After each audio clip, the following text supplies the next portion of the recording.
Welcome everyone, Lethal Dose Gaming here with the condensed version of the Cursed Bridge 2.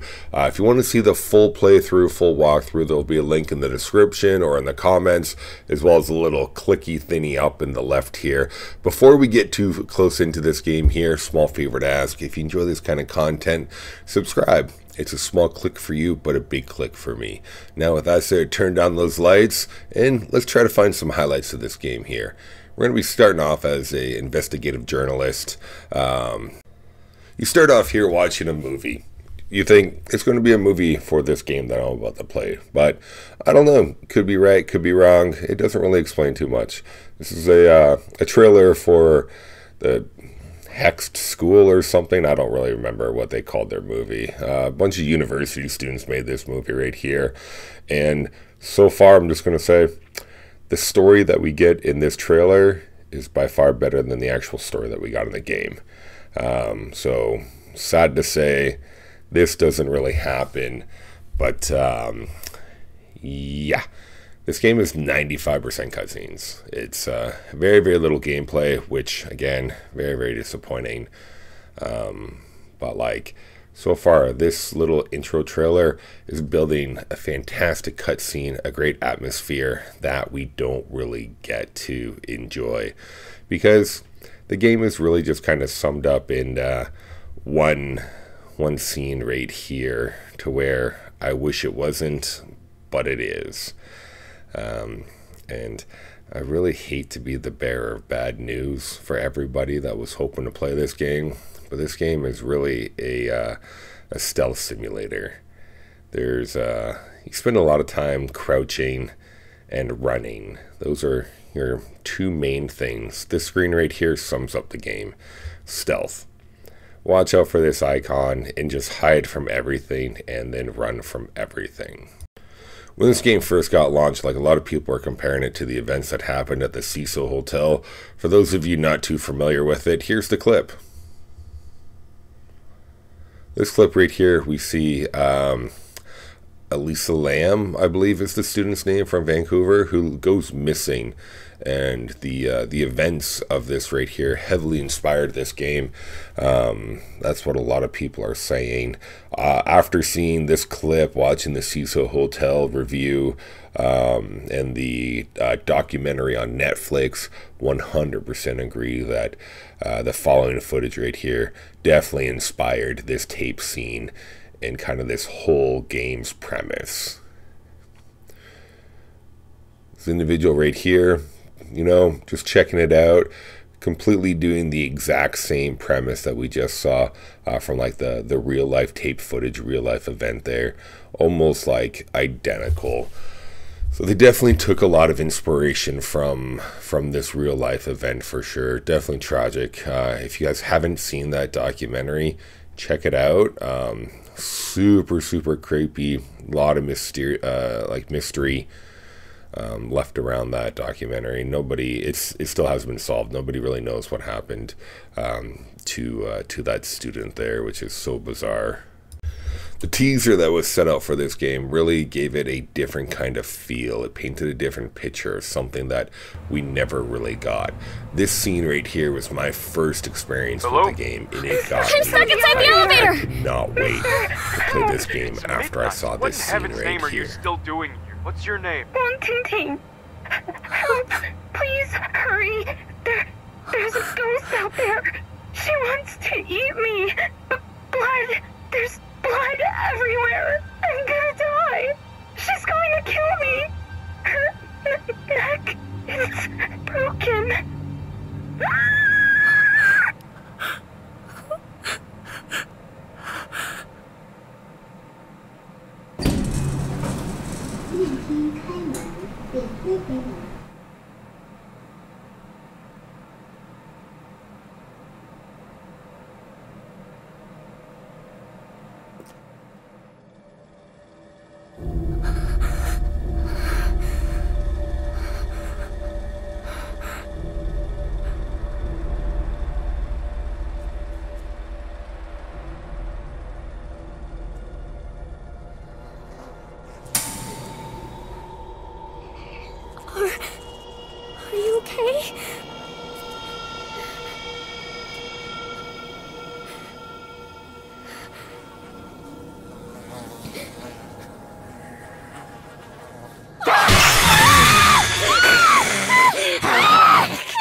The gore, the monster effects, like the tension, the fear, the blood, like that's what I was excited for. I thought we had gold, but we only got this.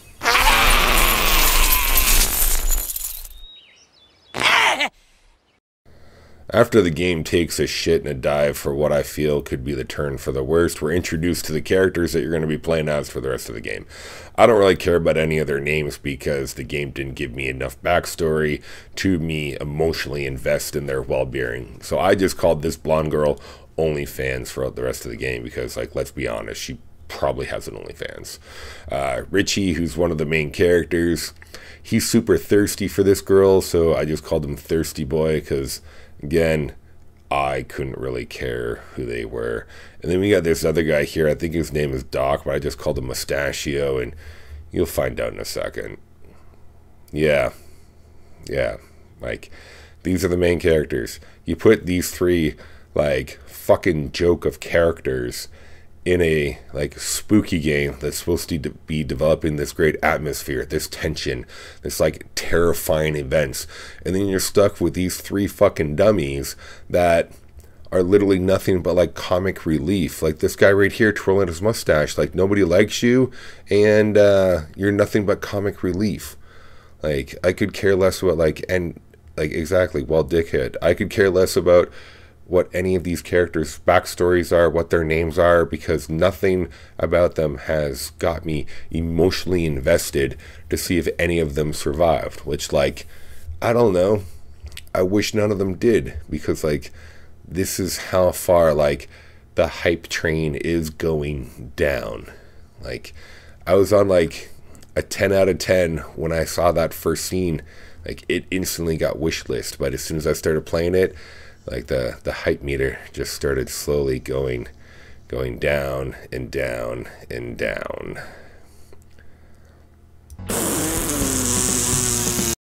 After the game has decided to take another shit all over its players, we're introduced to, like, I guess what you could consider a boss battle.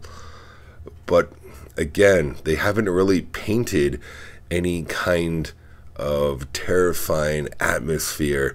Instead of having this crazy demonic spirit boss that looks terrifying, we're introduced to this, like, this chibi Cupid, like, fucking joke of a boss wearing a cat ear hoodie, to where it's just like, I guess you could be a child spirit.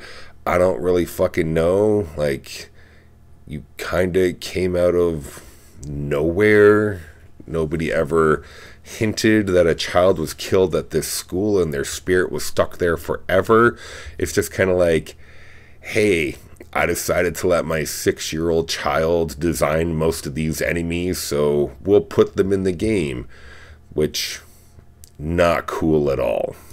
This entire boss battle is nothing but you walking around inserting a USB key into computers, trying to find which one they're hiding in, rinse and repeat 3 times, and then you're done.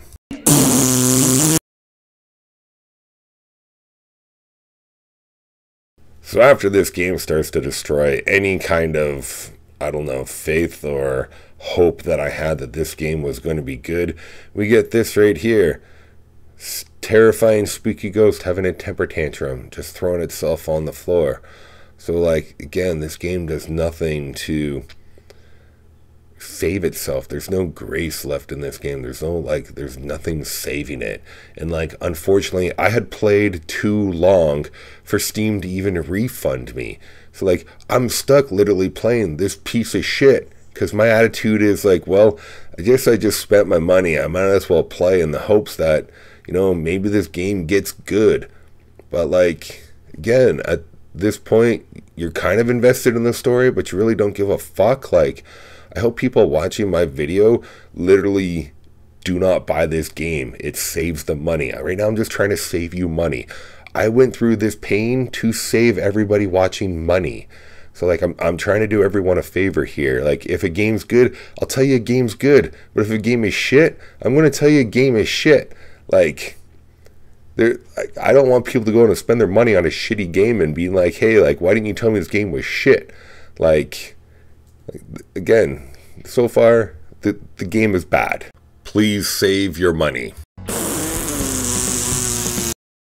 And now we're back finding this stupid fuck that, I don't know, I guess he's been possessed by that little Cupid ghost or something like that.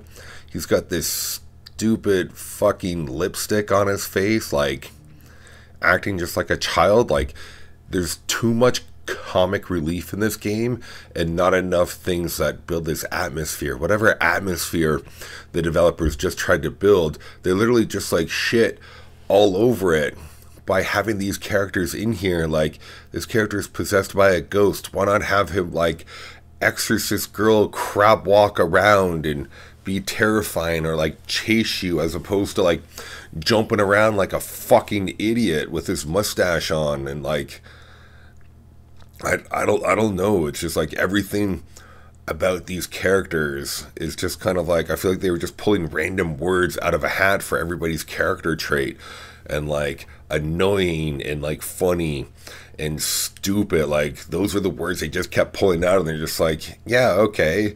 It's almost like they're like, yeah, we just made a sequel to a great game, which I haven't even played the first one. It's in my Steam library. I picked playing this one over top of the first one because of that one scene that really had me hooked, with just like the contorted neck girl that probably tricked everybody else into getting this game as well too. You know, the only reason why I actually included this scene right here is because in like the devs literally summed up exactly what their game was going to be in this next part. That's right. That right there. That's a lump of shit. The developers literally spent money to make that lump of shit, which is a spot-on representation of this game. So after the game shits on you a little more, now I want you to do some puzzles. So this little treasure map right here is telling you where all these puzzles are that you have to do. They're pretty simple. There's nothing really to them. So you get your treasure key, and you go around solving puzzles.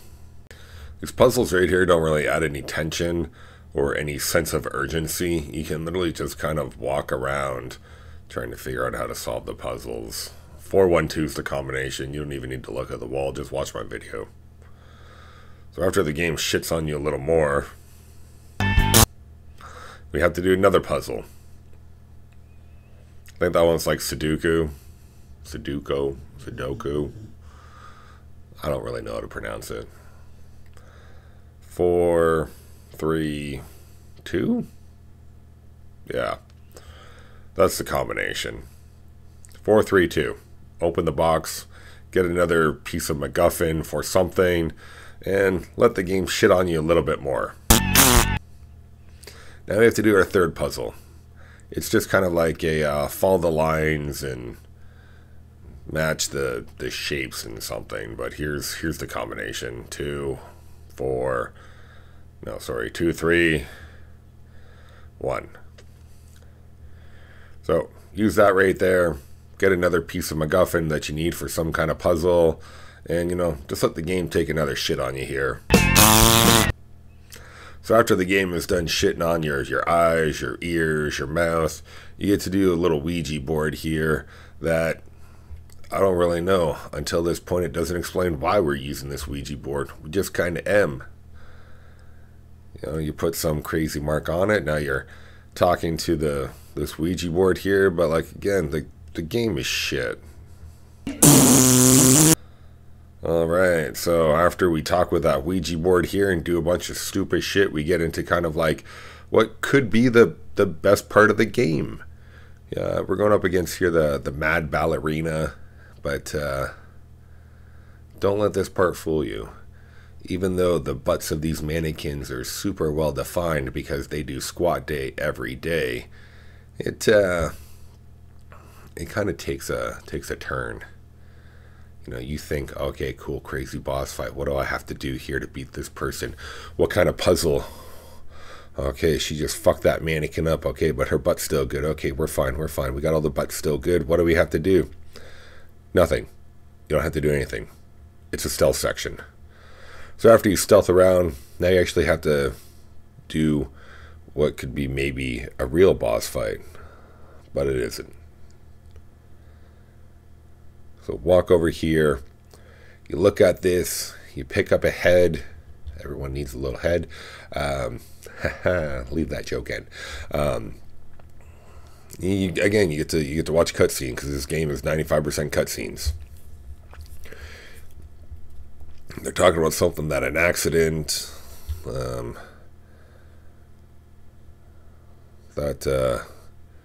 one of the sisters caused another sister because they were twins or something. I don't know. I haven't been paying attention. Yeah, now let's sit back and watch this beautiful dance here. Yeah, you are very graceful. You definitely do have zombie arms and legs, but your butt looks great. Yeah, very nice form, very elegant, very dainty. Yeah, just keep twirling around. Oh, what do you see? No. Oh, I fucked up. I should have been making noise. I shouldn't have been clapping. Oh, demon hand pulls her down. I saw that. Hey, gross, you just ripped your own eyeball out. Terrifying. Okay. So after this person just kind of backs away there, you get to do a boss battle, but it isn't really a boss battle. It's just like everything else in this game. Like, don't let it touch you. Just, you know, when you're allowed to walk around, don't let anything touch you. Stay out of the boss's line of sight and just don't let things touch you. This is a no-touch zone. You know, so you just got to create your own safe space and don't let anybody touch you here. So we're dancing and dancing. Don't let the boss touch you. Just keep away from it. Every time it flashes red, you're in your boss's line of sight. The mannequins that got butchered before was kind of a little foreshadowing that you can't move when the dancer's dancing. So you just stand still, and then you're good to go. Oh boy, phase 2. After a little bit, now there's a second phase. There's even more ballerinas coming trying to touch you. But again, don't let them touch you and you'll be fine. Don't move when they're moving. Don't move when they're looking at you. Just kind of move, I guess, and you'll be fine. Nothing too difficult there to do. Again, it's not much of a challenge. The game literally tells you how to beat every boss fight before they begin. This doesn't really create any kind of tension or anything. It's literally just move. It's not like multiple ballerinas are trying to attack you at once or moving at once. It's literally just one. It would have a little bit more depth and stress and anxiety if, say, I don't know, multiple dancers were dancing at once and you had to time their line of sight so they didn't see you and insta-kill you. Like every other boss in this game, it insta-kills you. Okay, now what the fuck is happening here? You're touching a chair. Oh, there's some bloody footprints walking up to it. I guess that could be scary, but it's a little too late now. There hasn't really been anything terrifying in this game or anything to build this kind of tension that the game is trying to go for. Alright, so one of the unknown sisters have hung themselves. We don't know which one though. So after that big pile of shit, now you're going to be playing as OnlyFans. Again, you play this game from 3 different people's perspectives, but none of them are good. Like, they're all kind of the same thing. Walk around, use your lamp, find things, try to get scared, pick up some more things, pull a switch, have some stupid conversations about nothing. So, after the game is done shitting all over you, for a bit, you get to stumble around doing puzzles and picking up things and looking at stuff with your lamp as OnlyFans, and then you actually kind of get to, I don't know, I guess something that would kind of remotely be a story or some kind of explanation as to what's happening at this university. You're uncovering more and more in the story, and you think like, okay, what could all this be leading up to? What's my big reveal at this part right here? And it doesn't really explain anything to what your big reveal is or why you're even here. I'm going to try to piece together this story for you. So all these people kind of in black and white, they're showing some kind of events that happened throughout the history of this university. And this guy literally just kills her with a shovel. And then puts this other girl, she gets her head stuck in an elevator or something like that. But the video that these university students made is a video dictating the myth that has happened in this university years ago, that these people that are stuck in this other dimension find out is true. That's what I think the story is. But again, I'm not really 100% because I am not that much invested.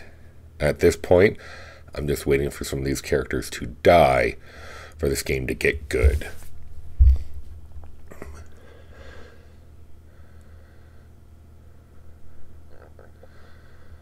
Hey, so after that girl gets hit in the face with a shovel right here, we run over to find that there's nothing there. So either you think you're going insane, but then you find this girl who's stuck in an elevator. So it doesn't show up, but somehow that girl at the very beginning that's been chasing us that had no head, she got stuck in the elevator.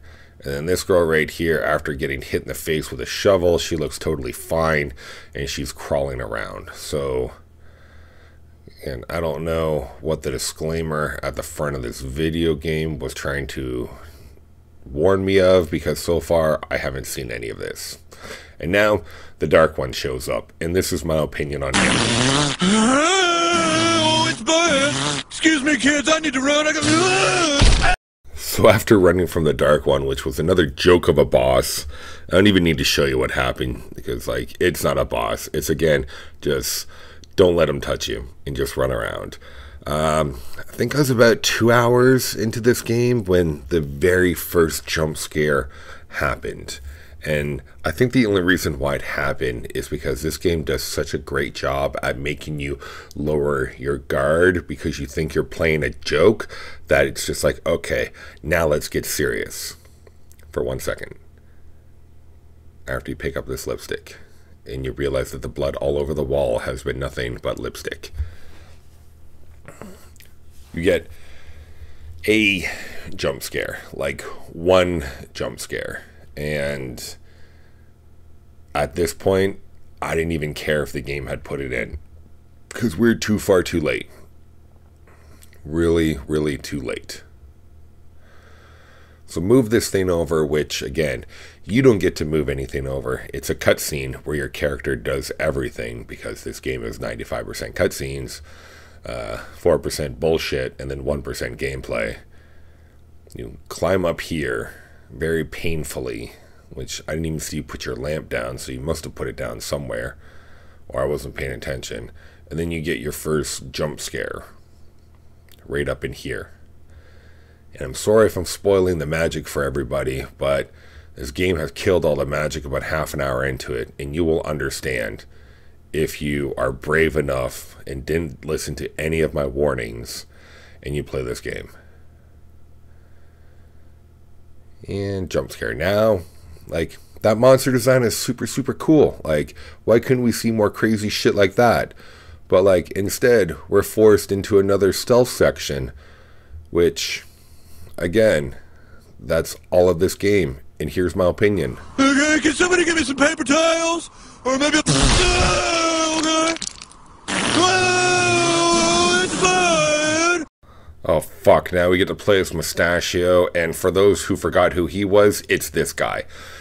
It's this fucking idiot that's been dancing around with a fake mustache on. You know, I could deal with Thirsty Richie Boy there, or, like, the OnlyFans girl, but... this guy right here single-handedly ruined any saving grace that this game potentially could have had. Like, his character arc is so fucking boring. They've made him way too much of like a comic relief, and I've done everyone a favor, and I've summed up his entire chapter in the following scenes, and you'll thank me. Shit's in your eyes, ears, and mouth. In. But it's just crap. Okay, so now that Mustachio's done ruining everybody's day, the story gets to progress a little bit more, and we actually get to see like another cool monster design. And like, why couldn't they have more crazy, fun-looking shit like this? Like Chef's Kiss, mwah. Like that thing right there is gold. Too bad the gold is completely covered in shit.